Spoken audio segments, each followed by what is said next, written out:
여호수아 2장 12절부터 24절까지 함께 교독합니다. 그러므로 이제 청하노니 내가 너희를 선대하였은즉 너희도 내 아버지의 집을 선대하도록 여호와로 내게 맹세하고 내게 증표를 내라. 그리고 나의 부모와 나의 남녀 형제와 그들에게 속한 모든 사람을 살려주어 우리 목숨을 죽음에서 건져내라. 그 사람들이 그에게 이르되 너가 우리의 이 일을 누설하지 아니하면 우리의 목숨으로 너희를 대신할 것이요 여호와께서 우리에게 이 땅을 주실 때에는 인자하고 진실하게 너를 대우하리라. 나니 그를 창문에서 줄로 따라내니 그의 집이 성벽 위에 있으므로 그가 성벽 위에 거주하였습니다. 라합이 그들에게 이르되 두렵건대 뒤쫓는 사람들이 너희와 마주칠까 하느니 너희는 산으로 가서 거기서 사흘 동안 숨어 있다가 뒤쫓는 자들이 돌아간 후에 너희의 길을 갈지니라. 그 사람들이 그에게 이르되 내가 너희에게 사역하게 하는 이 맹세에 대하여 우리가 경험이 없게 하리니 우리가 이 땅에 들어올 때 우리를 달아내린 창문에 이 붉은 줄을 메고 내 부모와 형제와 내 아버지의 가족을 다 내 집에 모으라. 누구든지 내 집 문을 나가서 거리로 가면 그의 피가 그의 머리로 돌아갈 것이요 우리는 허물이 없으리라. 그러나 누구든지 너와 함께 집에 있는 자에게 손을 대면 그의 피는 우리의 머리로 돌아오리라. 너가 우리의 이 일을 누설하면 너가 우리에게 서양하게 한 맹세에 대하여 우리에게 허물이 없으리라 하니 나니 이르되 너희의 말대로 할 것이다 하고 그들을 보내어 가게 되고 붉은 줄을 찾아내니라. 그들이 가서 산에 이르러 뒤쫓는 자들이 돌아가기까지 사흘을 거기 머물매 뒤쫓는 자들이 그들을 길에서 두루 찾다가 찾지 못하니라. 그 사람이 돌이켜 산에서 내려와 강을 건너 내 아들 여호수아에게 나아가서 그들이 겪은 모든 일을 고하고 함께 있습니다. 또 여호수아에게 이르되 진실로 여호와께서 그 온 땅을 우리 손에 주셨으므로 그 땅의 모든 주민이 우리 앞에서 담담히 높더이다 하더라. 아멘. 인간의 본성은 어려운 길보다 쉬운 길을 선호합니다. 힘든 것보다는 편한 것을 좋아하지요. 물론 정말 의외로 반대 성향을 보이는 사람이 간혹 있기는 하지만 쉽고 편한 길, 가볍고 수월한 길을 가는 게 대부분 인간의 욕망입니다. 그러나 참된 신앙은 쉬운 길이 아닌 바른 길에 있다는 사실입니다. 성경은 쉽고 편하고 가벼운 신앙생활을 제시하지 않습니다. 현대인들 가능한 한 쉽게 신앙생활을 하려 하고 가능한 한 부담 없이 신앙생활을 하려고 하는데 이것은 성경에서 가르치고 있는 바는 아니지요. 오히려 자기를 부인하고 자기 십자가를 지고 주님을 따라가야 하고 오래 참음과 인내로서 그 길에 서야 합니다. 창조 세계의 원리를 볼 때도 씨앗에서 바로 나무가 되지 않습니다. 싹이 나고 새순이 자라고 비바람과 더위를 견뎌야 장성한 나무로 자라갑니다. 이와 같이 우리의 신앙도 지름길이 없습니다. 거쳐야 하는 과정을 다 거쳐야 흔들림이 없고 성숙함에 이른다는 겁니다. 이스라엘 백성이 약속의 땅에 들어가서 실패하고 망하여 결국 그 땅에서 뽑혀 흩어진 이유는 하나님이 말씀하신 바른 길을 따르지 않고 자기들의 욕망과 방식을 고집했기 때문입니다. 대표적으로 바알 숭배 일이죠. 이스라엘 백성이 그 땅에 들어가 결국에 실패하고 만 것은 이 바알 숭배의 신앙을 끊어버리지 못한 것에 있었어요. 그것을 단순히 종교적 의식으로만 보면 안 됩니다. 바알 숭배라고 하는 것은 세 가지를 집약하고 있어요. 세상이 주는 모든 즐거움, 물질의 풍요, 육신의 쾌락이 그 안에 집약되어 있었어요. 하나님이 엄중하게 바알 숭배를 금하였음에도 이스라엘 백성이 끊어내지 못한 것은 바알 숭배가 그들의 이 본성의 욕망과 잘 들어맞았기 때문에 그래요. 그래서 우리가 깨어 있어서 주님을 따라가지 않으면 우리도 어느 순간에 세속에 치우쳐 육신의 쾌락 그리고 물질의 욕망을 따라 살아가고 마는 겁니다. 이런 바알 숭배의 본거지에 있던 인물이 우리가 지난 시간에 살펴봤듯이 라합이라는 인물입니다. 바알을 섬기는 신전의 기생으로 살아온 여인, 그가 라합이었어요. 이런 라합이 자신에게 닥쳐올 심판과 죽음의 위기를 깨닫고 하나님께 나아가 구원을 받는 이야기가 오늘 우리가 읽은 본문에 나옵니다. 라합의 이야기는 종말의 때를 살아가는 우리에게 시사하는 바가 큽니다. 지금 여리고성은 이스라엘 백성들로 인해 두려워 떨고 있습니다. 요단 동편에 있는 헤스본 왕 시온과 바산 왕 옥을 무너뜨린 이스라엘 군대가 파죽지세로 요단을 건너서 여리고성을 무너뜨릴 것이라고 그들은 두려워합니다. 여리고 사람들은 그때가 점점 더 임박해오고 있다는 사실을 이게 피부로 느끼고 있었어요. 그 공포의 어떤 분위기 속에 그들이 두려워 떨고 있습니다. 두려운 전쟁이 다가오고 심판이 임박해 있다고 느끼면 평상시대로 살아가면 안 되는 거죠. 자다가도 벌떡 깨어야 되는 거죠. 평안히 살다가도 전쟁 나팔이고 있는 전쟁을 준비해야 합니다. 로마서 13장 11절 12절에 이렇게 말씀합니다. 너희가 이 시기를 알거니와 자다가 깰 때가 벌써 되었으니 이는 이제 우리의 구원이 처음 믿을 때보다 가까웠습니다. 밤이 깊고 낮이 가까웠으니 그러므로 우리가 어둠의 위를 벗고 빛의 갑옷을 입자라고 사도는 우리에게 권면합니다. 어느 때 예수님이 재림하실지 우리는 알 수 없어요. 우리가 죽음을 통한 개인의 종말에 이를 때까지 주님의 재림이 없을 수도 있습니다. 주님이 우리의 세대 가운데 다시 오기를 소망하지만 우리의 죽음을 통한 개인의 종말로 주 앞에 설 때까지 주님이 우리에게 오시지 않을 수도 있습니다. 우리는 죽음으로써 주님 앞에 서게 될 개인의 종말이 멀지 않다는 사실입니다. 제가 여러분들에게 항상 강조하는 사실이 겁니다. 우리가 주일 말씀 공부에 이번에 새로운 주제로 종말론을 공부하는데요. 그 종말론을 공부할 때 가장 중요한 핵심의 이 요지는 뭐냐면 우리가 종말 안에 들어와 있다는 거예요. 우리가 종말을 살아가고 있다는 거예요. 우리가 종말의 시대 속에 우리의 삶을 살아가고 있다는 것을 자각하고자 종말론을 공부하고 있는 거예요.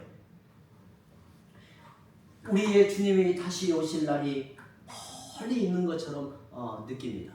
우리가 신약 성경을 꼼꼼하게 읽어보면 두 면이 보게 돼요. 하나는 적어도 초대교회 성도들은 곧 주님이 오실 것으로 생각을 했어요. 곧 자기들이 살고 있는 시대에 주님이 오실 것으로 생각을 했어요. 그래서 어느 정도였냐면 곧 주님이 오시는데 이렇게 축도로 일하는 것이 무슨 의미가 있어? 직장에서 이렇게 땀 흘려 일하는 것이 무슨 의미가 있어?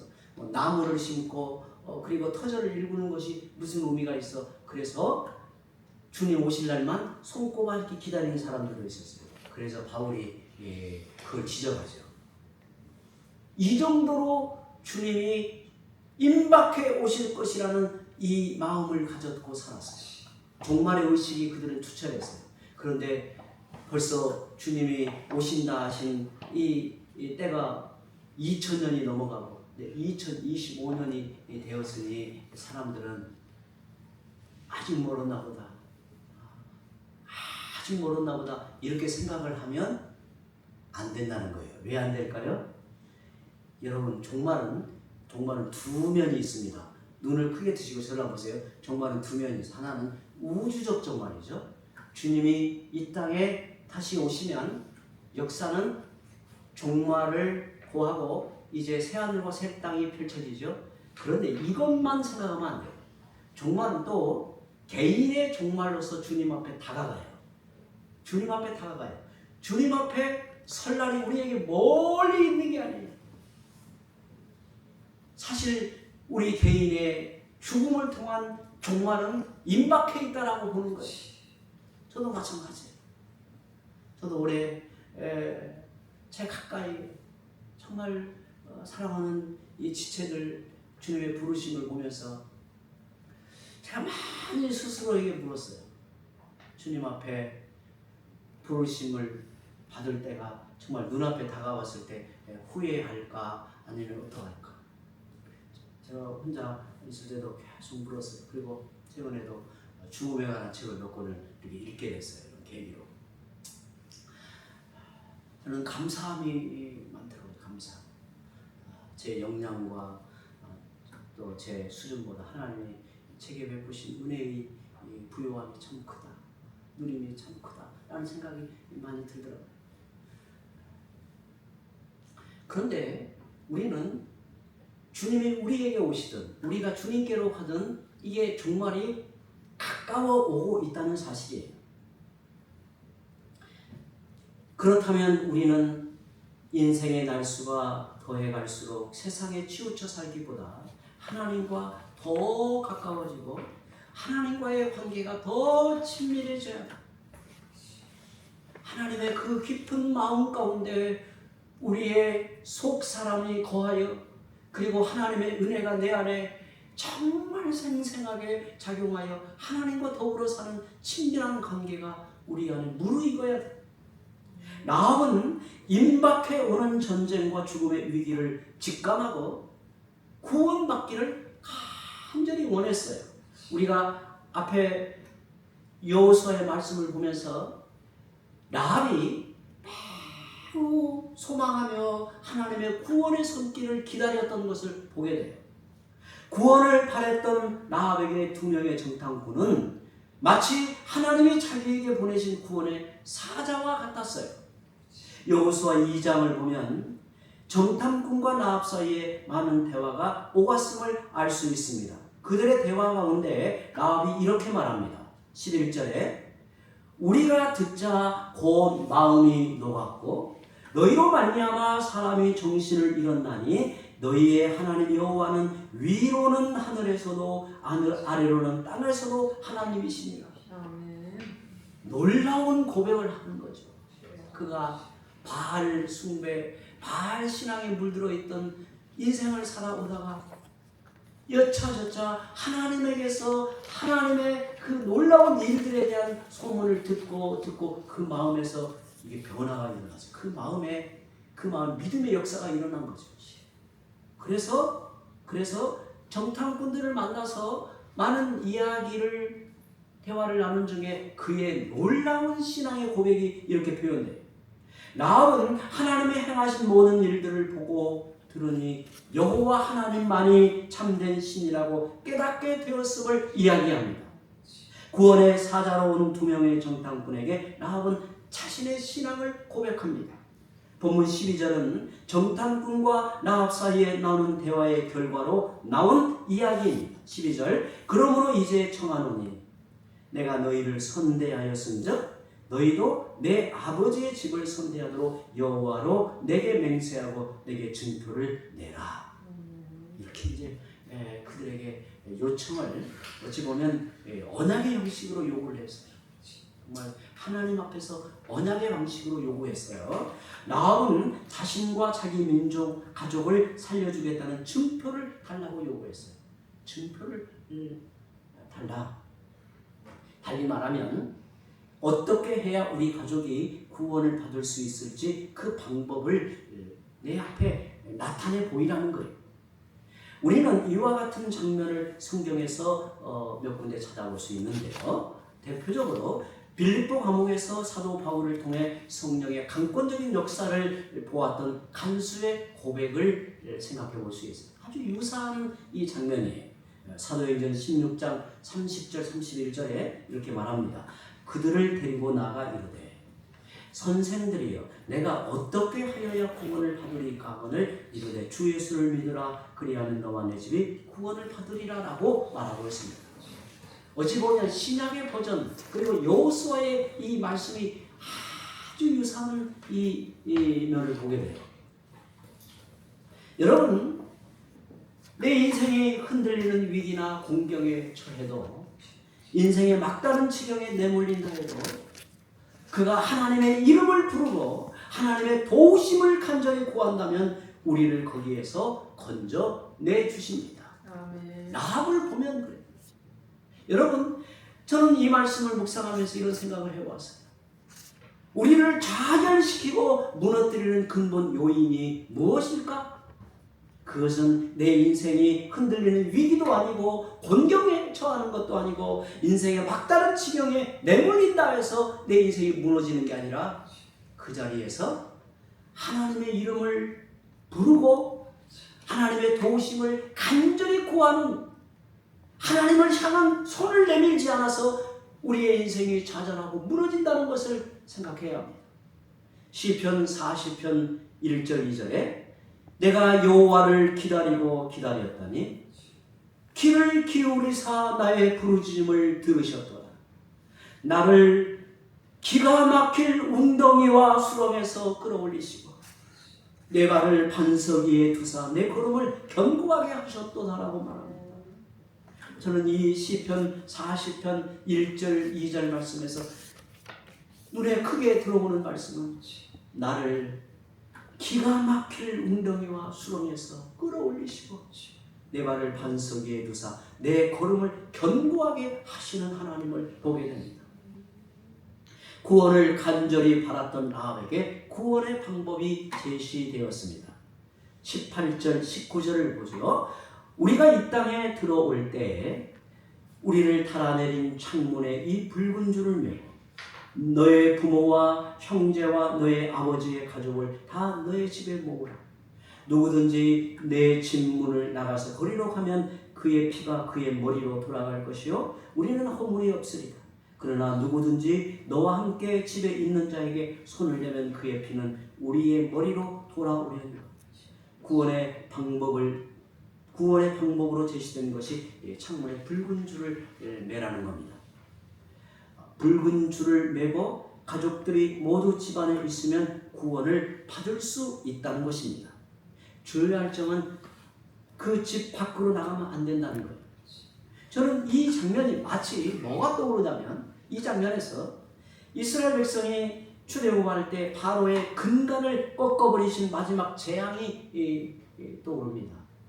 꼭 그 장면과 같아요. 이스라엘 백성은 양을 잡아서 그 피를 문설주와 문 임방에 바르도록 했습니다. 해가지고 어두워지자 죽음의 사자가 집집마다 다니며 모든 생명체의 장애를 칠 때 양의 피를 바른 집은 죽음을 면했습니다. 이와 같이 창문에 붉은 줄을 메고 집안에 있으면 여리고성의 모든 사람이 전쟁으로 죽임을 당한다 해도 그 집안에 있는 사람은 구원받을 것이라고 약속을 합니다. 여러분, 창에 맨 붉은 줄이 그 자체가 효과가 있었을까요? 그것을 하나님이 제시한 구원의 방식으로 믿고 받아들인 거죠. 그 말씀에 약속을 붙든 거예요. 그리고 은혜를 입은 자로 그 자리에 서게 된 거예요. 구원을 받기 위해서는 두 가지 조건이 충족되어야 합니다. 집안에 들어가서 머물러 있어야 합니다. 무슨 말인가 하면 먼저 붉은 줄을 매단 집안에 들어가 있어야 합니다. 다음으로 전쟁이 일어나고 죽음의 공포가 몰려올지라도 도망가지 말고 집안에 있어야 합니다.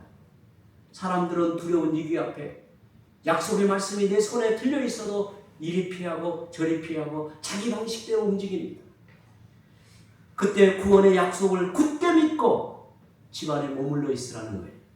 오직 약속을 믿고 집안에 머물러 있는 게 살 길입니다. 이 구원의 길을 누가 제시하였습니까? 하나님이 그들에게 은혜로 제시하신 방식입니다. 하나님의 구원의 방법은 처음부터 마지막까지 한 번도 변한 적이 없습니다. 사도행전 4장 12절에 다른 이로서는 구원을 받을 수 없나니 천하 사람 중에 구원을 받을 만한 다른 이름을 우리에게 주신 일이 없음이라 하였더라고 했습니다.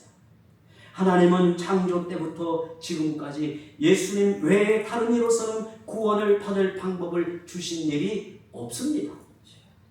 인간이 아무리 기발하게 구원의 방법을 이야기한들, 편하고 쉬운 방법을 우리에게 제시한들, 그건 전부 다 가짜입니다.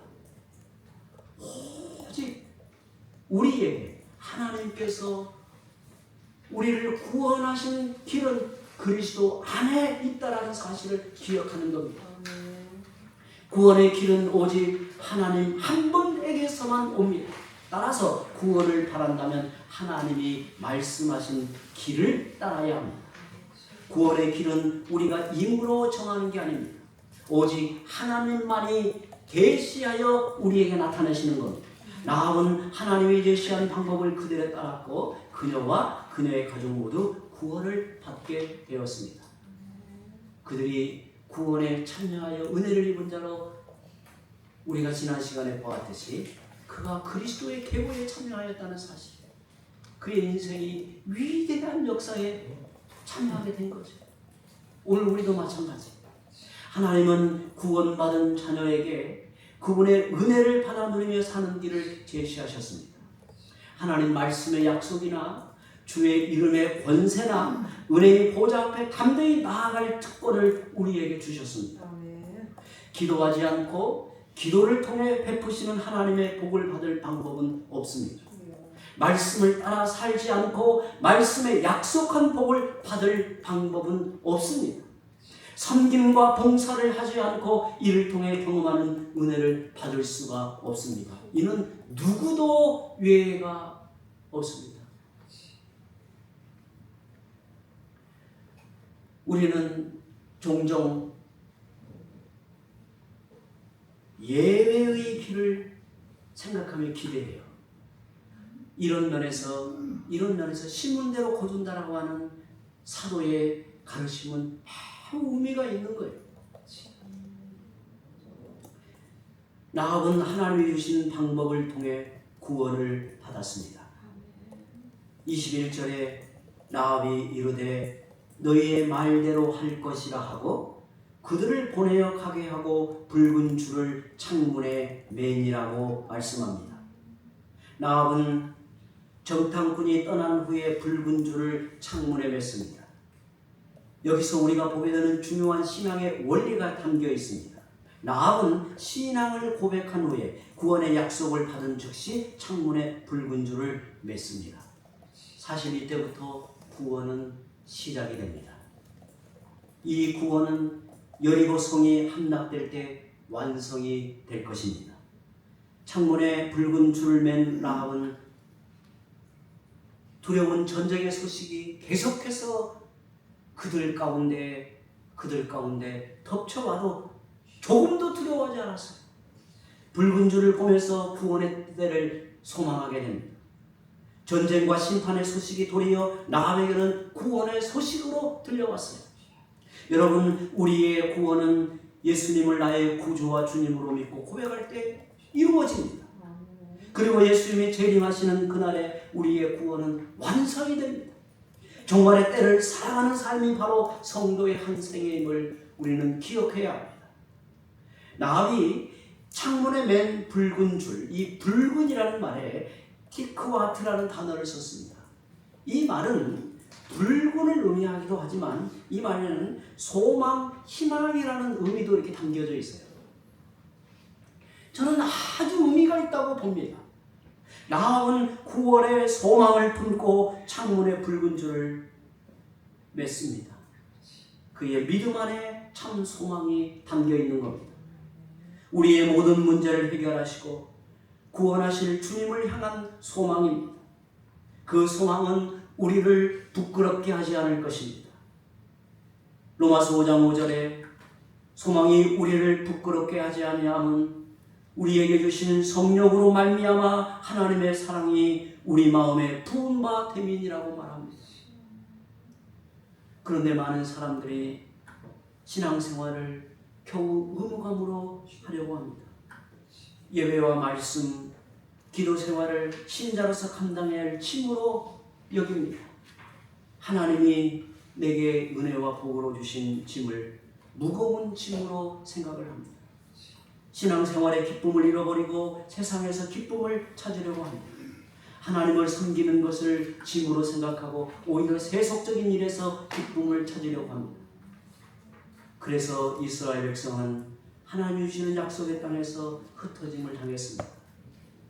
성도 여러분, 하나님은 우리의 참된 소망입니다. 하나님을 진정한 소망으로 삼으십시오. 의무감으로 신앙생활을 하는 게 아니라 감사함으로 신앙의 삶을 능히 살아가시기 바랍니다. 편안한 길이 아니라 하나님이 말씀하시는 길로 곧게 나아가시기 바랍니다. 거기에 영생의 복이 있고 하늘의 위로와 소망은 차고 넘칩니다. 이제 함께 기도합니다.